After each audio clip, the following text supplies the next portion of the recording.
मेरे प्यारे देशवासियों, नमस्कार। आज देश के कई हिस्सों में सूर्य उपासना का महापर्व छठ मनाया जा रहा है। छठ पर्व का हिस्सा बनने के लिए लाखों श्रद्धालु अपने गांव, अपने घर, अपने परिवार के बीच पहुंचे हैं। मेरी प्रार्थना है कि छठ मैया सबकी समृद्धि, सबके कल्याण का आशीर्वाद दे। साथियों, सूर्य उपासना की परंपरा इस बात का प्रमाण है कि हमारी संस्कृति, हमारी आस्था का प्रकृति से कितना गहरा जुड़ाव है। इस पूजा के जरिए हमारे जीवन में सूर्य के प्रकाश का महत्व समझाया गया है। साथ ही ये संदेश भी दिया गया है कि उतार चढ़ाव जीवन का अभिन्न हिस्सा है। इसलिए हमें हर परिस्थिति में एक समान भाव रखना चाहिए। छठ मैया की पूजा में भांति भांति के फलों और ठेकुआ का प्रसाद चढ़ाया जाता है। इसका व्रत भी किसी कठिन साधना से कम नहीं होता। छठ पूजा की एक और खास बात होती है कि इसमें पूजा के लिए जिन वस्तुओं का इस्तेमाल होता है उसे समाज के विभिन्न लोग मिलकर तैयार करते हैं। इसमें बांस की बनी टोकरी या सुपली का उपयोग होता है। मिट्टी के दियों का अपना महत्व होता है। इसके जरिए चने की पैदावार करने वाले किसान और बतासे बनाने वाले छोटे उद्यमियों का समाज में महत्व स्थापित किया गया है। इनके सहयोग के बिना छठ की पूजा संपन्न ही नहीं हो सकती। छठ का पर्व हमारे जीवन में स्वच्छता के महत्व पर भी जोर देता है। इस पर्व के आने पर सामुदायिक स्तर पर सड़क, नदी, घाट, पानी के विभिन्न स्रोत सबकी सफाई की जाती है। छठ का पर्व एक भारत श्रेष्ठ भारत का भी उदाहरण है। आज बिहार और पूर्वांचल के लोग देश के जिस भी कोने में हैं, वहां धूमधाम से छठ का आयोजन हो रहा है। दिल्ली, मुंबई समेत महाराष्ट्र के अलग अलग जिलों और गुजरात के कई हिस्सों में छठ का बड़े पैमाने पर आयोजन होने लगा है। मुझे तो याद है, पहले गुजरात में उतनी छठ पूजा नहीं होती थी, लेकिन समय के साथ आज करीब करीब पूरे गुजरात में छठ पूजा के रंग नजर आने लगे हैं। ये देखकर मुझे भी बहुत खुशी होती है। आजकल हम देखते हैं विदेशों से भी छठ पूजा की कितनी भव्य तस्वीरें आती हैं। यानी भारत की समृद्ध विरासत, हमारी आस्था दुनिया के कोने कोने में अपनी पहचान बढ़ा रही है। इस महापर्व में शामिल होने वाले हर आस्थावान को मेरी तरफ से बहुत बहुत शुभकामनाएं। मेरे प्यारे देशवासियों, अभी हमने पवित्र छठ पूजा की बात की, भगवान सूर्य की उपासना की बात की। तो क्यों न सूर्य उपासना के साथ साथ आज हम उनके वरदान की भी चर्चा करें। सूर्य देव का ये वरदान है सौर ऊर्जा, सोलर एनर्जी। आज एक ऐसा विषय है जिसमें पूरी दुनिया अपना भविष्य देख रही है। और भारत के लिए तो सूर्यदेव सदियों से उपासना ही नहीं, जीवन पद्धति के भी केंद्र में रह रहे हैं। भारत आज अपने पारंपरिक अनुभवों को आधुनिक विज्ञान से जोड़ रहा है। तभी आज हम सौर ऊर्जा से बिजली बनाने वाले सबसे बड़े देशों में शामिल हो गए हैं। सौर ऊर्जा से कैसे हमारे देश के गरीब और मध्यम वर्ग के जीवन में बदलाव आ रहा है, वो भी अध्ययन का विषय है। तमिलनाडु में कांचीपुरम में एक किसान है, थिरु के एजिलन। इन्होंने पीएम कुसुम योजना का लाभ लिया और अपने खेत में 10 हॉर्स पावर का सोलर पंप सेट लगवाया। अब उन्हें अपने खेत के लिए बिजली पर कुछ खर्च नहीं करना होता है। खेत में सिंचाई के लिए अब वो सरकार की बिजली सप्लाई पर निर्भर भी नहीं है। वैसे ही राजस्थान के भरतपुर में पीएम कुसुम योजना के एक और लाभार्थी किसान हैं कमल जी मीणा। कमल जी ने खेत में सोलर पंप लगाया, जिससे उनकी लागत कम हो गई है। लागत कम हुई तो आमदनी भी बढ़ गई। कमल जी सोलार बिजली से दूसरे कई छोटे उद्योगों को भी जोड़ रहे हैं। उनके इलाके में लकड़ी का काम है, गाय के गोबर से बनने वाले उत्पाद हैं, इनमें भी सोलर बिजली का इस्तेमाल हो रहा है। वो 10-12 लोगों को रोजगार भी दे रहे हैं। यानी कुसुम योजना से कमल जी ने जो शुरुआत की, उसकी महक कितने ही लोगों तक पहुंचने लगी है। साथियों, क्या आप कभी कल्पना कर सकते हैं कि आप महीने भर बिजली का उपयोग करें और आपका बिजली बिल आने के बजाय आपको बिजली के पैसे मिले? सौर ऊर्जा ने ये भी कर दिखाया है। आपने कुछ दिन पहले देश के पहले सूर्य ग्राम गुजरात के मोढेरा की खूब चर्चा सुनी होगी। मोढेरा सूर्यग्राम के ज्यादातर घर सोलर पावर से बिजली पैदा करने लगे हैं। अब वहां के कई घरों में महीने के आखिर में बिजली का बिल नहीं आ रहा, बल्कि बिजली से कमाई का चेक आ रहा है। ये होता देख अब देश के बहुत से गांवों के लोग मुझे चिट्ठियां लिखकर कह रहे हैं कि उनके गांव को भी सूर्यग्राम में बदला जाए। यानी वो दिन दूर नहीं जब भारत में सूर्य ग्रामों का निर्माण बहुत बड़ा जन आंदोलन बनेगा। और इसकी शुरुआत मोढेरा गांव के लोग कर ही चुके हैं। आइए मन की बात के श्रोताओं को भी मोढेरा के लोगों से मिलवाते हैं। हमारे साथ इस समय फोन लाइन पर जुड़े हैं श्रीमान विपिन भाई पटेल। विपिन भाई नमस्ते। देखिए, अब तो मोढेरा पूरे देश के लिए एक मॉडल के रूप में चर्चा में आ गया है। लेकिन जब आपको अपने रिश्तेदार परिचित सब बातें पूछते होंगे तो आप उनको क्या बताते हैं? क्या फायदा हुआ? सर, लोग हमारे को पूछते हैं तो हम कहते हैं कि हमारे जो बीज बिल आता था, लाइट बिल, वो अभी 0 आ रहा है और कभी 70 रुपये आता है। पर लेकिन हमारे पूरे गांव में जो आर्थिक परिस्थिति है वो सुधर रही है। यानी एक प्रकार से पहले जो बिजली बिल की चिंता थी वो खत्म हो गई। हाँ सर, वो तो बात सही है सर। तो अभी तो कोई टेंशन नहीं पूरे गांव में। सब लोग को लग रहा है कि सर ने जो किया तो वो तो बहुत अच्छा किया है। वो खुश है सर, आनंदित हो रहे हैं सब। अब अपने घर में ही खुद ही बिजली का कारखाना के मालिक बन गए। खुद का अपना घर के छत पे बिजली बन रही है। हाँ, बात सही है सर।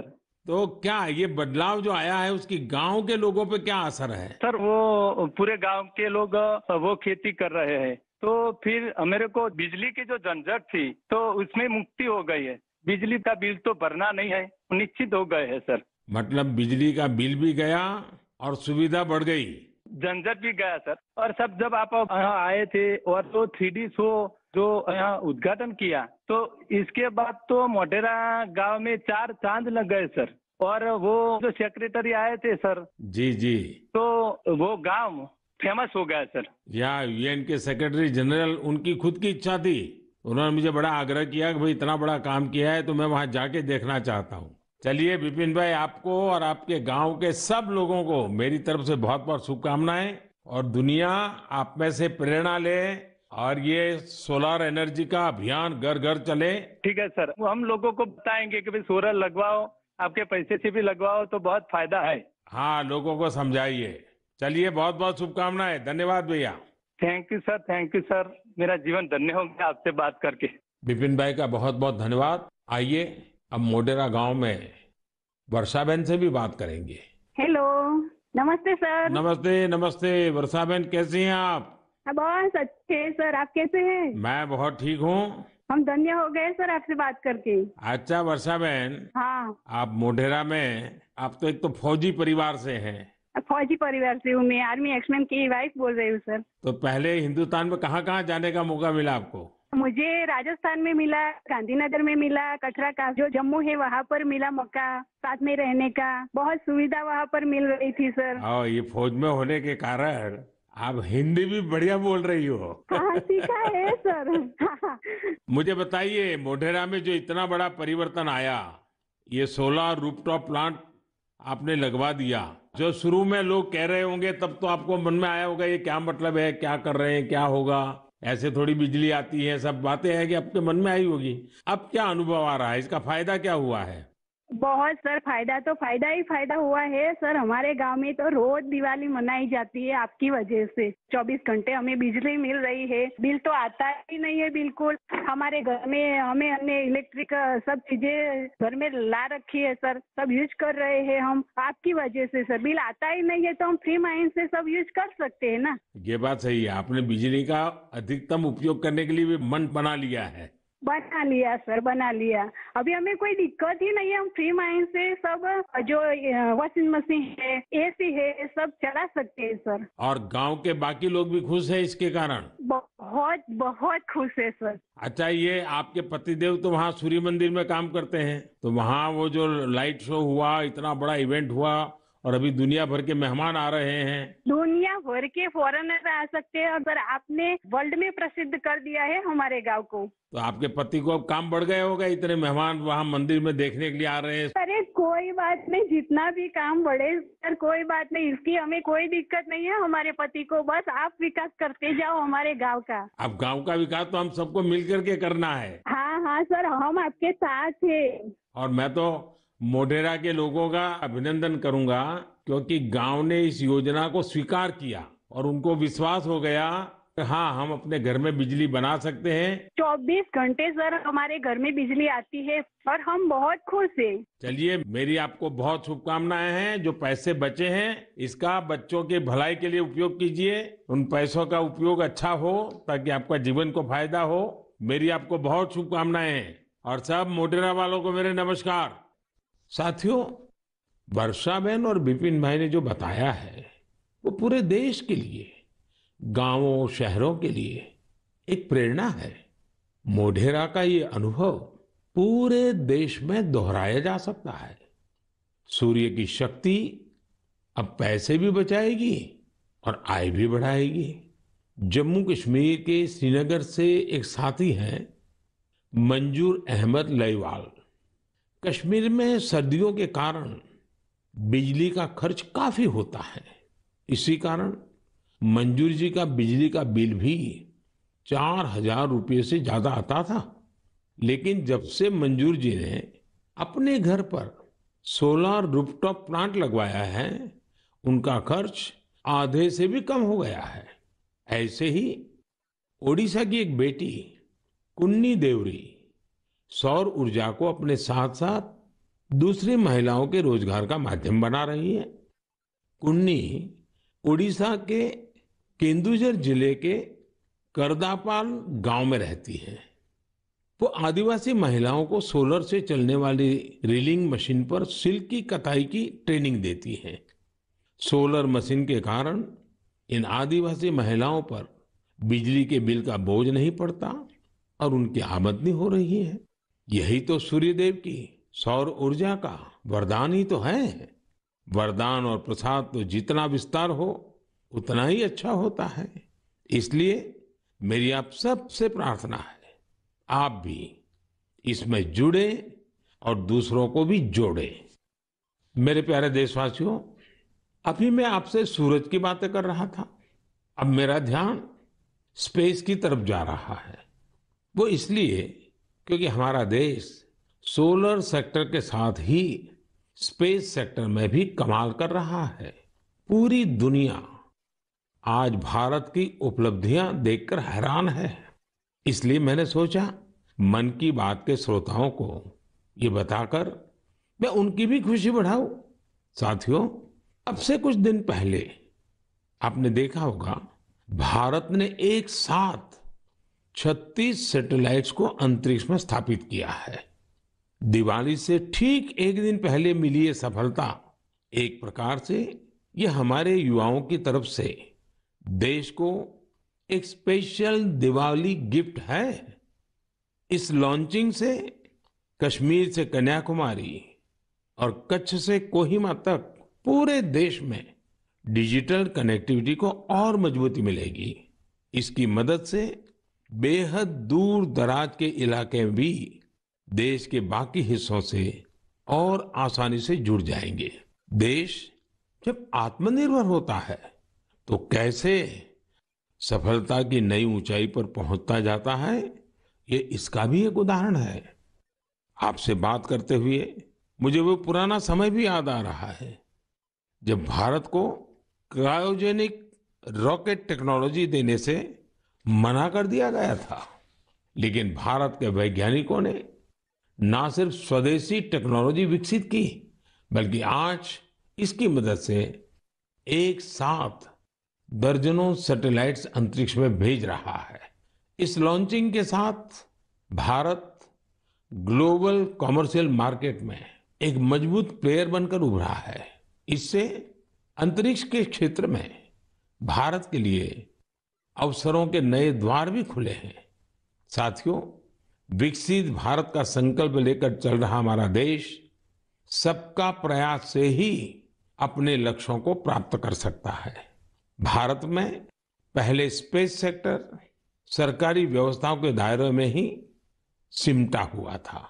जब ये स्पेस सेक्टर भारत के युवाओं के लिए, भारत के प्राइवेट सेक्टर के लिए खोल दिया गया, तब से इसमें क्रांतिकारी परिवर्तन आने लगे हैं। भारतीय इंडस्ट्री और स्टार्टअप्स इस क्षेत्र में नए नए इनोवेशंस और नई नई टेक्नोलॉजी लाने में जुटे हैं। विशेषकर इन स्पेस के सहयोग से इस क्षेत्र में बड़ा बदलाव होने जा रहा है। इन स्पेस के जरिए गैर सरकारी कंपनियों को भी अपने पेलोड्स और सैटेलाइट लॉन्च करने की सुविधा मिल रही है। मैं अधिक से अधिक स्टार्टअप्स और इनोवेटर्स से आग्रह करूंगा कि वे स्पेस सेक्टर में भारत में बन रहे इन बड़े अवसरों का पूरा लाभ उठाएं। मेरे प्यारे देशवासियों, जब स्टूडेंट्स की बात आए, युवा शक्ति की बात आए, नेतृत्व शक्ति की बात आए, तो हमारे मन में घिसी पीटी पुरानी बहुत सारी धारणाएं घर कर गई है। कई बार हम देखते हैं कि जब स्टूडेंट पावर की बात होती है तो इसको छात्र संघ चुनावों से जोड़कर उसका दायरा सीमित कर दिया जाता है। लेकिन स्टूडेंट पावर का दायरा बहुत बड़ा है, बहुत विशाल है। स्टूडेंट पावर भारत को पावरफुल बनाने का आधार है। आखिर आज जो युवा है वही तो भारत को 2047 तक लेकर जाएंगे।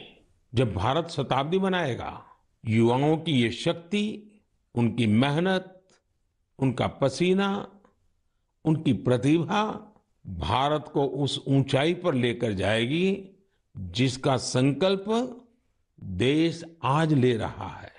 हमारे आज के युवा जिस तरह देश के लिए काम कर रहे हैं, नेशन बिल्डिंग में जुट गए हैं, वो देखकर मैं बहुत भरोसे से भरा हुआ हूं। जिस तरह हमारे युवा हैकेथॉन्स में प्रॉब्लम सॉल्व करते हैं, रात रात भर जागकर घंटों काम करते हैं, वो बहुत ही प्रेरणा देने वाला है। बीते वर्षों में हुए हैकाथॉन्स ने देश के लाखों युवाओं ने मिलकर बहुत सारे चैलेंजेस को निपटाया है, देश को नए सॉल्यूशन दिए हैं। साथियों, आपको याद होगा मैंने लाल किले से जय अनुसंधान का आह्वान किया था। मैंने इस दशक को भारत का टेकेड बनाने की बात भी कही थी। मुझे ये देखकर बहुत अच्छा लगा, इसकी कमान हमारी आईआईटीज के स्टूडेंट्स ने भी संभाल ली है।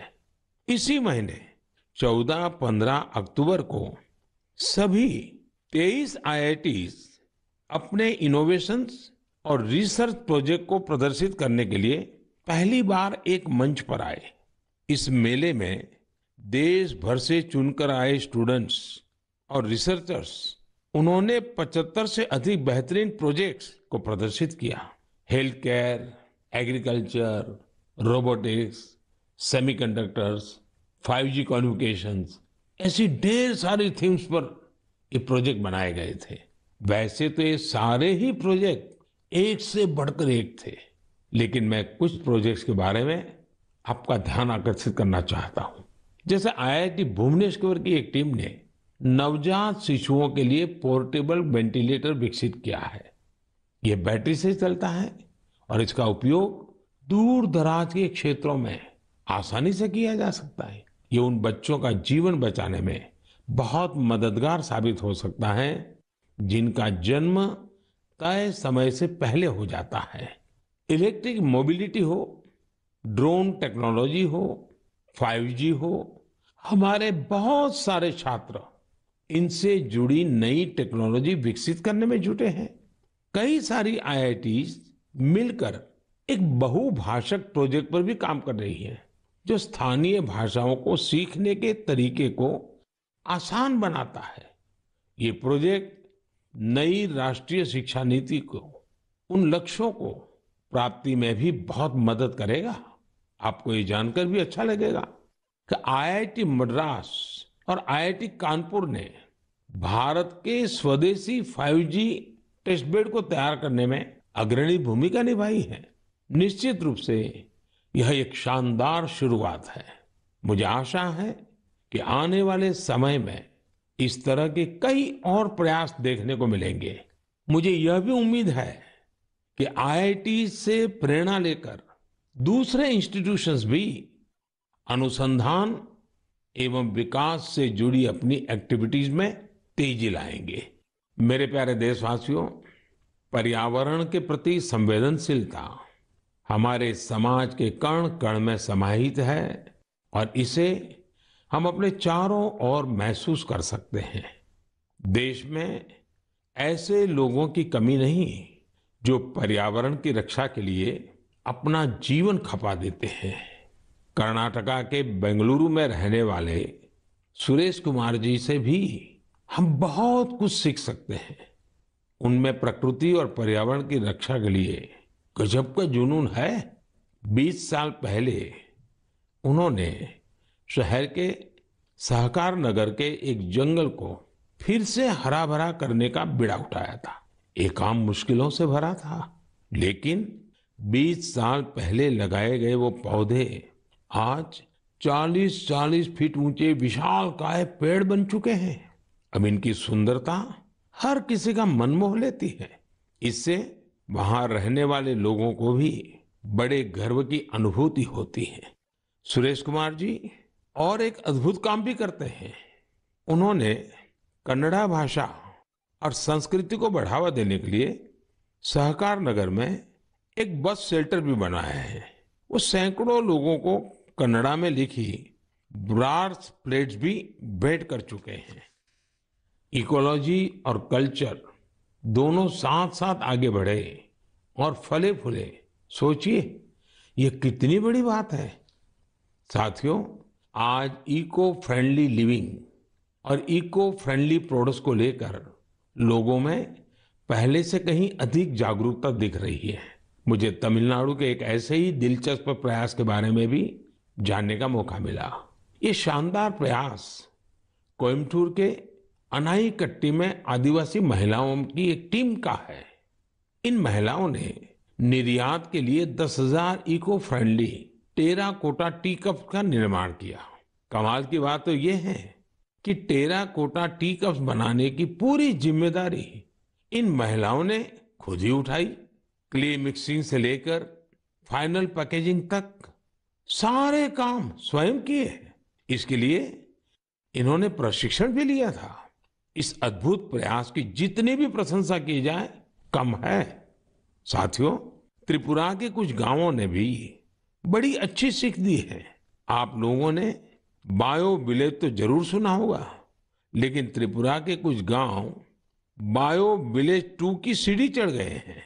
बायो विलेज 2 में इस बात पर जोर होता है कि प्राकृतिक आपदाओं से होने वाले नुकसान को कैसे कम से कम किया जाए।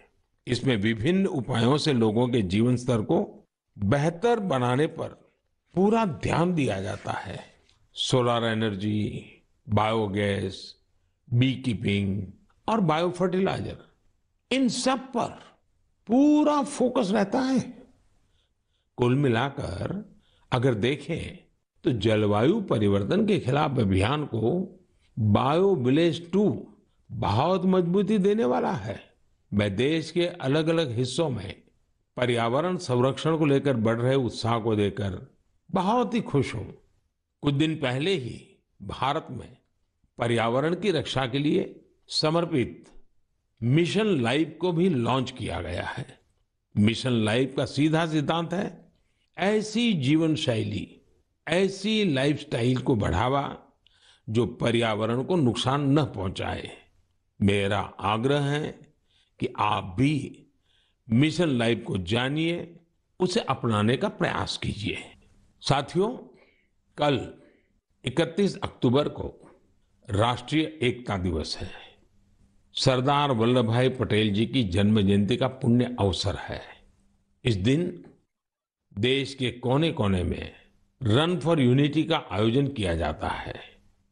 ये दौड़ देश में एकता के सूत्र को मजबूत करती है, हमारे युवाओं को प्रेरित करती है।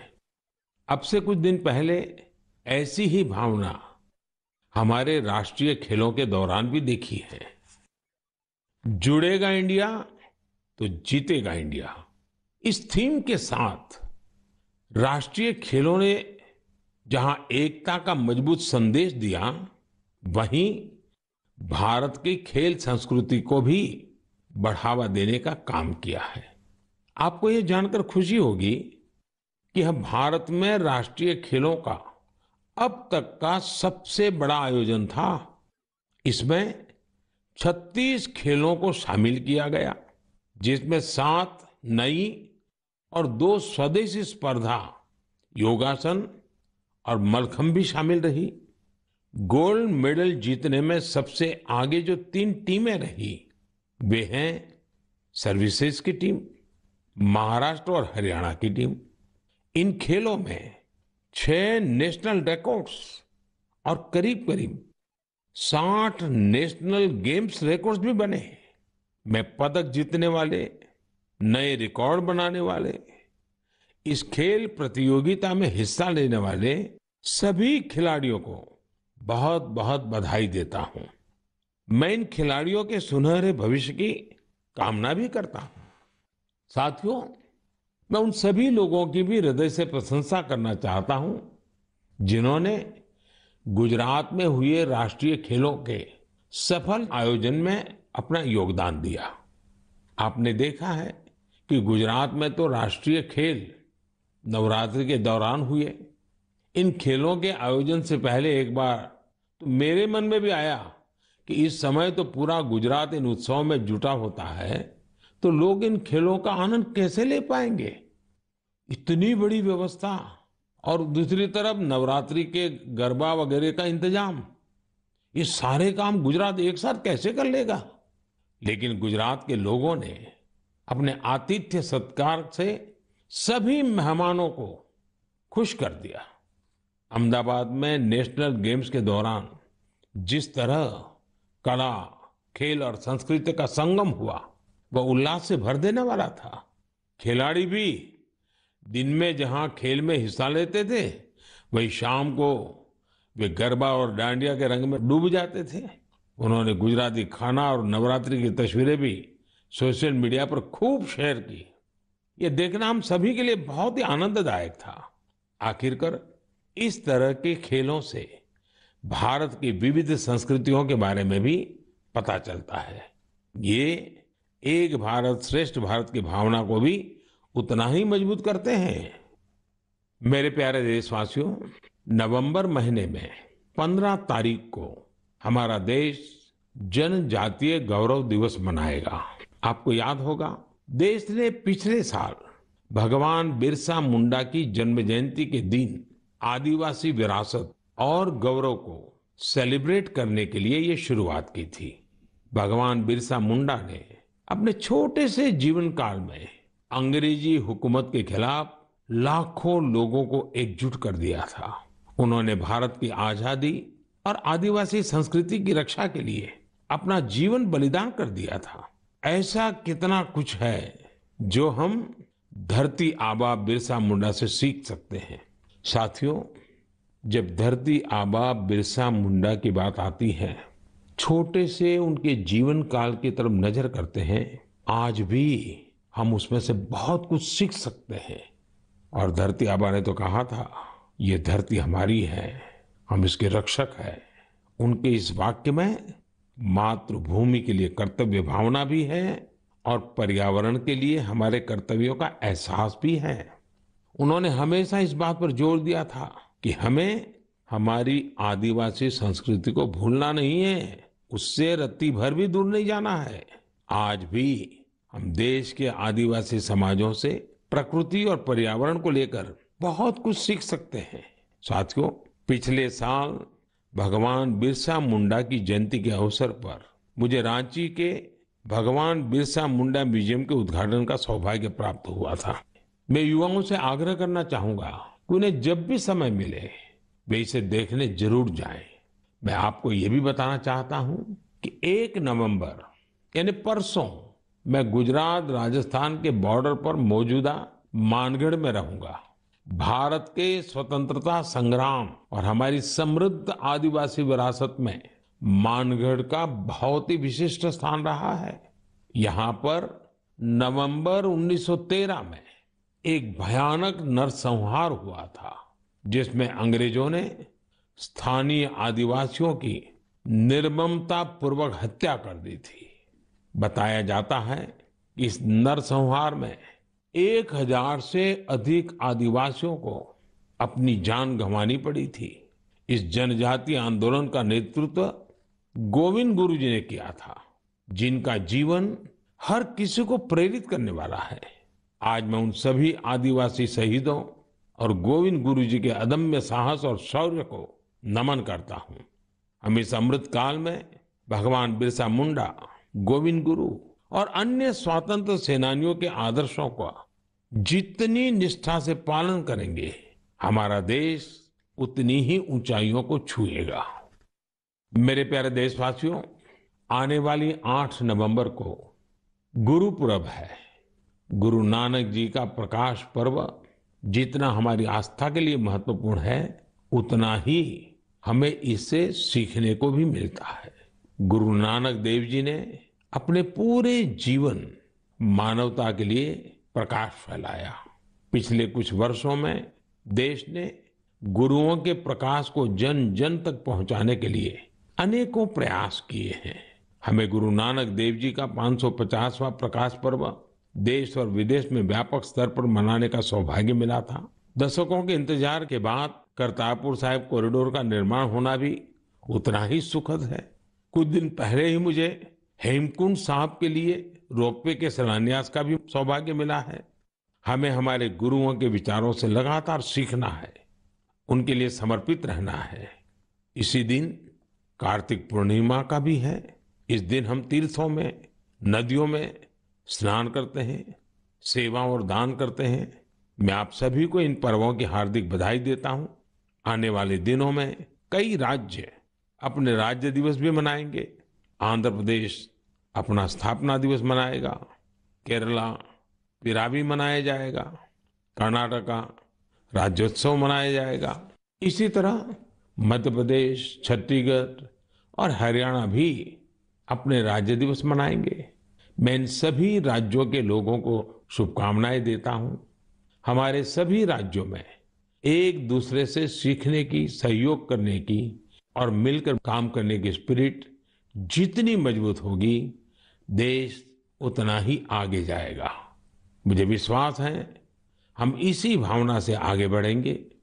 आप सब अपना ख्याल रखिए, स्वस्थ रहिए। मन की बात की अगली मुलाकात तक के लिए मुझे आज्ञा दीजिए। नमस्कार, धन्यवाद। तो पीएम मोदी की मन की बात को आप सुन रहे थे। उन्होंने मन की बात में सौर ऊर्जा पर जोर दिया और इसे सूर्य का बड़ा वरदान बताया। उन्होंने कहा कि सौर ऊर्जा से किसानों की जिंदगी भी बेहतर हुई है। कई मुद्दों पर पीएम मोदी ने प्रकाश डाला। उन्होंने कहा कि देश तरक्की कर रहा है, सैटेलाइट के क्षेत्र में हम बढ़िया काम कर रहे हैं, युवाओं को रोजगार के नए अवसर मिले हैं और सौर ऊर्जा से रोजगार के अवसर बढ़े हैं। कई बिंदुओं पर उन्होंने बातें कही। उन्होंने ये भी कहा कि अब कई राज्य अपना स्थापना दिवस बनाएंगे। साथ ही उन्होंने कहा कि गुरु पर्व है, 8 नवंबर को पूरा देश मना रहा है और जो हमने अपने गुरुओं से सीखा है कि पूरी जिंदगी उन्होंने मानवता के लिए लगाई है, वैसे ही हमें अपनी जिंदगी पर भी इस पर विचार करना होगा, पर्यावरण को बचाना होगा और हर एक शख्स की इसमें भागीदारी जरूरी हो जाती है। इसके अलावा उन्होंने किसानों की जिंदगी पर बातें कही। उन्होंने कहा कि किसान सोलर पंप लगा रहे हैं, जिससे उनके जीवन में प्रकाश आया है।